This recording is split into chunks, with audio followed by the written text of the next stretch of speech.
Hello everyone, welcome back to the channel. आज की class में हम क्लास 11th का अकाउंटिंग इक्वेशन चैप्टर स्टार्ट करने जा रहे हैं। ये बेसिकली प्रैक्टिकली हमारा फर्स्ट चैप्टर होगा, तो इसको बिल्कुल बेसिक से स्टार्ट करेंगे। तो स्टार्ट करते हैं।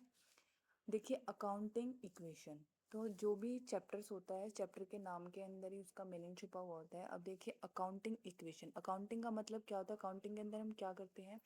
ट्रांजैक्शन करते हैं। जितनी भी हमारी बिजनेस की ट्रांजैक्शन हो रही है, पैसा आ रहा है, पैसा जा रहा है, उनको हम जब इक्वेशन की फॉर्म में लिखने की कोशिश करते हैं तो उसको हम क्या बोलते हैं? Accounting equation. और जो भी हमारी इक्वेशन होती हैं वो क्या होती हैं? दे आर ऑलवेज टेलिज, यानी कि हमेशा L H S equal to क्या होगा? आर एच एस होगा। अब आपसे किस टाइप के क्वेश्चन आस्क कर सकता है, तो इसके अंदर हम क्या क्या पढ़ने वाले हैं? Equation based, formula based.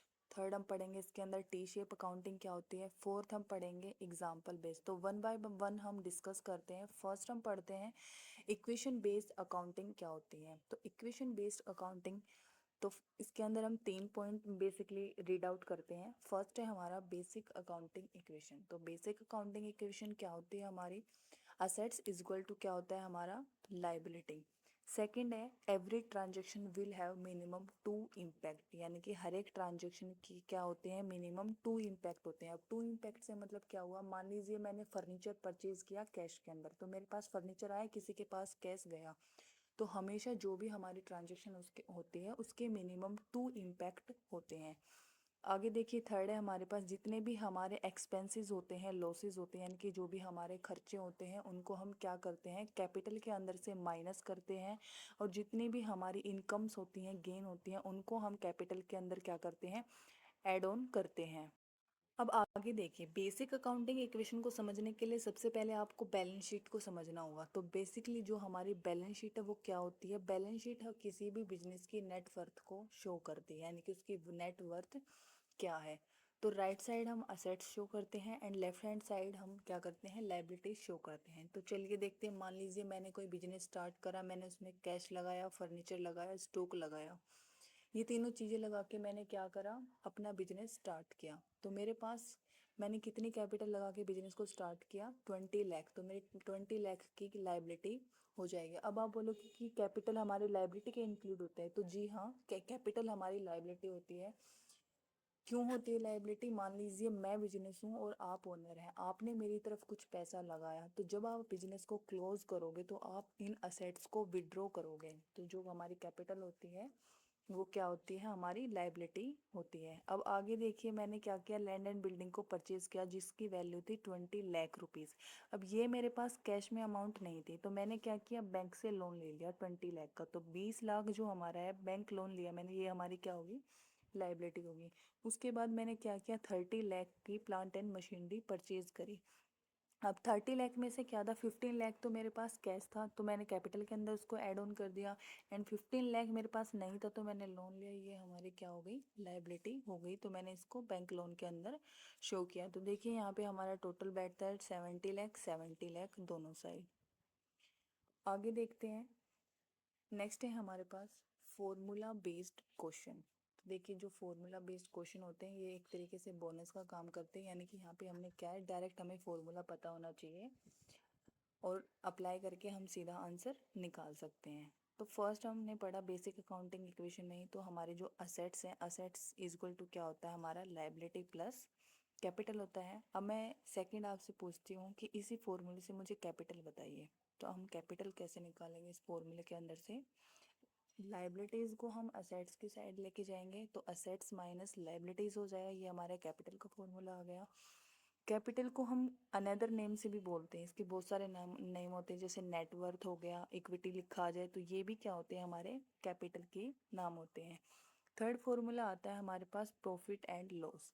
Profit and loss यानी कि अगर हमारी पॉजिटिव वैल्यू आ रही है तो हमें प्रॉफिट हुआ है, और नेगेटिव आ रही है तो हमें लॉस हुआ है। तो प्रॉफिट का फॉर्मूला क्या होगा हमारा? क्लोजिंग कैपिटल प्लस हमारी ड्रॉइंग्स माइनस एडिशनल कैपिटल करेंगे और माइनस ओपनिंग कैपिटल।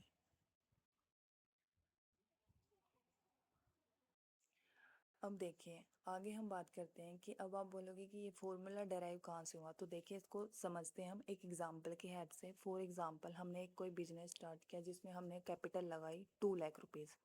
उसके बाद बिजनेस में हमने कुछ और कैपिटल लगाई, एडिशनल कैपिटल 1 लाख रुपीज़। फिर क्या होता है, बिजनेस जैसे रन कर रहा है तो बिजनेस के बीच में मुझे कुछ प्रॉफिट हो जाता है 50,000 का। अब क्या करती हूँ मैं, कुछ पैसा घर ले के जाती हूँ, 20,000 की मैं ड्राइंग कर लेती हूँ। तो देखिए मेरे पास क्लोजिंग कैपिटल क्या आती है, 3,30,000। अब मैं क्या करती हूँ, यहाँ से मैं प्रॉफिट को हटा देती हूँ और आपसे पूछती हूँ कि मुझे प्रॉफिट बताओ कि प्रॉफिट कैसे निकलेगा। तो इसको कैसे निकालेंगे हम, तो देखिए क्लोजिंग कैपिटल 3,30,000 है। अब देखिए जब हम ऊपर से नीचे के तो आए तो हमने क्या किया, ड्राइंग को माइनस किया। अब नीचे से ऊपर जाएंगे तो हम ड्राइंग को क्या करेंगे, ऐड ऑन करेंगे। तो ड्राइंग हमारे 20,000 ऐड कर दिया, एडिशन कैपिटल 1 लाख माइनस करेंगे, ओपनिंग कैपिटल 2 लाख हम इसको क्या करेंगे माइनस। तो देखिए हमारा प्लस माइनस करने के बाद प्रॉफिट कितना आ रहा है, 50,000। और हमने यहाँ पे क्या किया था, 50,000 ही हमारा प्रॉफिट था। तो आपको चीज़ों को रटने की ज़रूरत नहीं है, आपको बेस पकड़ना है हर चीज़ का, क्योंकि हर चीज़ के पीछे रीज़न होता है, एक्सेप्ट जहाँ पे कोई रूल एप्लीकेबल नहीं होता है। जहाँ पे रूल एप्लीकेबल होगा, रूल तो रूल होता है, जैसे debit word comes in, credit word goes out. तो अगर आप चीज़ों को बेस को पकड़ के चीज़ों को समझ के चलोगे तो अकाउंटिंग आपको बहुत ईजी लगेगी। नेक्स्ट हम बात करते हैं, नेक्स्ट देखिए एग्जाम्पल बेस्ड। आपसे कुछ क्वेश्चन इक्वेशन देगा आपको, उससे एग्जाम्पल पूछेगा, आपको एग्जाम्पल देने हैं। तो बताइए मेरे को। देखो फर्स्ट देखिए, फर्स्ट क्या है हमारे पास, इंक्रीज इन असेट्स और डिक्रीज इन असेट्स। यानी कि ऐसा एग्जाम्पल बताओ जिसमें हमारी असेट्स बढ़ भी रही है और असेट्स हमारी डिक्रीज हो रही है। तो ऐसा एग्जाम्पल हम मान लीजिए, फर्नीचर परचेज्ड इन कैश। मैंने फर्नीचर खरीदा कैश में, तो मेरे पास फर्नीचर आ रहा है, मेरी असेट्स बढ़ रही है। और कैश भी मेरी असेट्स होती है, तो कैश मेरे से पास से जा रहा है तो मेरी असेट्स डिक्रीज हो रही है। नेक्स्ट है इंक्रीज इन असेट्स और इंक्रीज इन कैपिटल।